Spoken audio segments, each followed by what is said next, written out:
दो बड़े खानदान, बचपन से दोस्ती, सालों से रहा था गहरा नाता। वो परिवार है बच्चन और गांधी परिवार। पर करीब 42 साल पहले रिश्ते में आ गई थी गहरी दरार।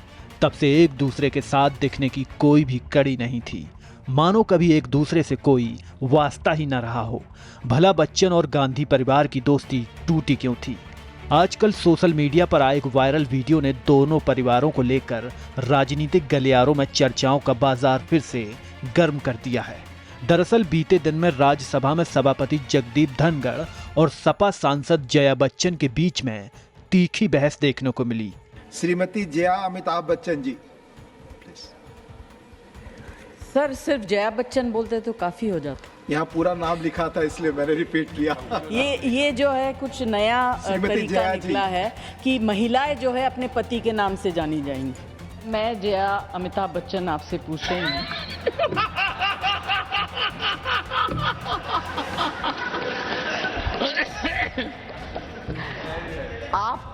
आपको आज लंच ब्रेक मिला? नहीं मिला। Honorable members, Jaya Amitabh Bachchan is the last speaker on this point. Please, ma'am. Sir मैं जया अमिताभ बच्चन ये बोलना चाहती हूँ, मैं कलाकार हूँ, बॉडी लैंग्वेज समझती हूँ, एक्सप्रेशन समझती हूँ। और सर मुझे माफ़ करिएगा मगर आपका टोन जो है is not acceptable. We are colleagues, sir. You may be sitting on the chair. Jaya ji. And I remember when I went to school. Jaya ji, take your seat. Jaya ji, take your seat. Take your seat. Take your seat. Take your seat. Jaya, 1 second, honorable members. Rajya Sabha में जया बच्चन पति अमिताभ बच्चन के नाम के साथ पुकारे जाने पर पहले भी अपनी आपत्ति जता चुकी हैं। राज्यसभा में 2 बार पति अमिताभ बच्चन का नाम जुड़ने से भड़की थीं, लेकिन कल राज्यसभा में सभापति के बोलने के अंदाज पर जया बच्चन ने टिप्पणी की कि राज्यसभा में जया बच्चन ने कहा कि कलाकार हूं, बॉडी लैंग्वेज, एक्सप्रेशन समझती हूं। सभापति गलत तरीके से बात करते हैं, आपका बात करने का लहजा ठीक नहीं है। जया बच्चन के बोलते ही राज्यसभा में सभापति के साथ उनकी बहस शुरू हो गई। जया बच्चन ने कहा, धनखड़ मुझे डांटने वाले कौन होते हैं? वहीं सभापति जगदीप धनखड़ ने जया से कहा, आपको सदन का ख्याल रखना होगा, आप सेलिब्रिटी हैं तो क्या हुआ? Honorable members, Jaya Amitabh Bachchan is the last speaker on this point. Please, ma'am. Sir मैं जया अमिताभ बच्चन ये बोलना चाहती हूँ, मैं कलाकार हूँ, बॉडी लैंग्वेज समझती हूँ, एक्सप्रेशन समझती हूँ। और सर मुझे माफ़ करिएगा मगर आपका टोन जो है is not acceptable. We are colleagues, sir. You may be sitting on the chair. Jaya ji, take your seat. Jaya ji, take your seat. Take your seat. Take your seat. Take your seat. Honorable no. बैठिए. Honorable members, बैठिए. I know how to deal with it. बैठिए. Jaya ji, you have earned a great reputation. You have earned a great reputation. You know, an actor is subject to the director. You have not seen what I see from here. Every day, I don't want to repeat. I don't want schooling. I am a person who has gone out of the way. And you say, my tone? No, shit given to you. No, don't applaud now. No, enough of it.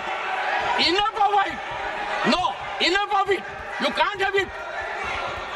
You may be anybody. You may be a celebrity. You have to understand the decorum. No, nothing to it. विपक्ष ने जया के साथ हुए व्यवहार का विरोध किया।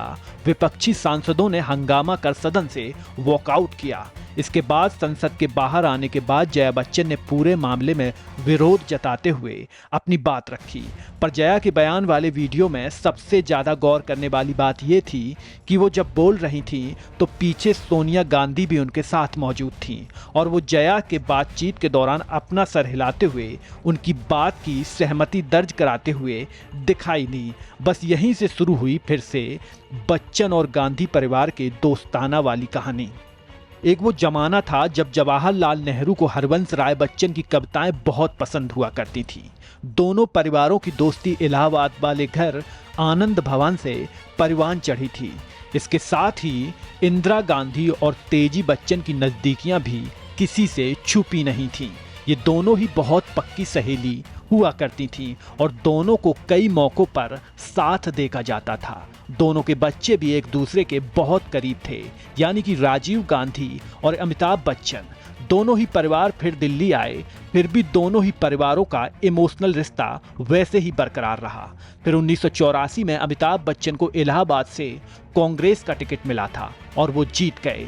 दोनों परिवारों के लिए ये गर्व भरा पल था।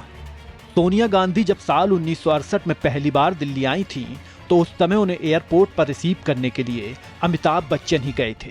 सोनिया करीब 1.5 महीने बच्चन परिवार के साथ ही रही थीं और तेजी बच्चन को भी अपनी मां के समान मानने लगी थीं। इंदिरा गांधी ने तब सोनिया गांधी को इसलिए बच्चन परिवार के साथ रहने के लिए कहा था ताकि वो भारतीय तौर तरीकों को अच्छे से सीख जाएं।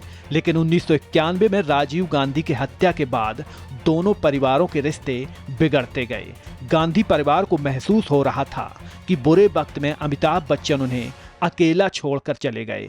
एक परिवार जो प्रधानमंत्री के आवास में कभी भी आ जा सकता था, अचानक से उसे अछूत समझा जाने लगा।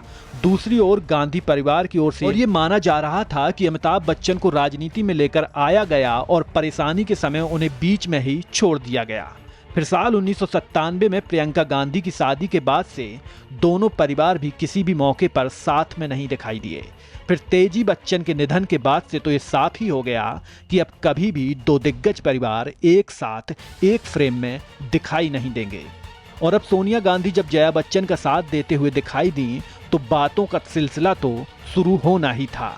बीते कुछ दिनों में सोनिया गांधी और जया बच्चन के साथ बातचीत और हंसी मजाक के कई वीडियो देखे जा रहे हैं।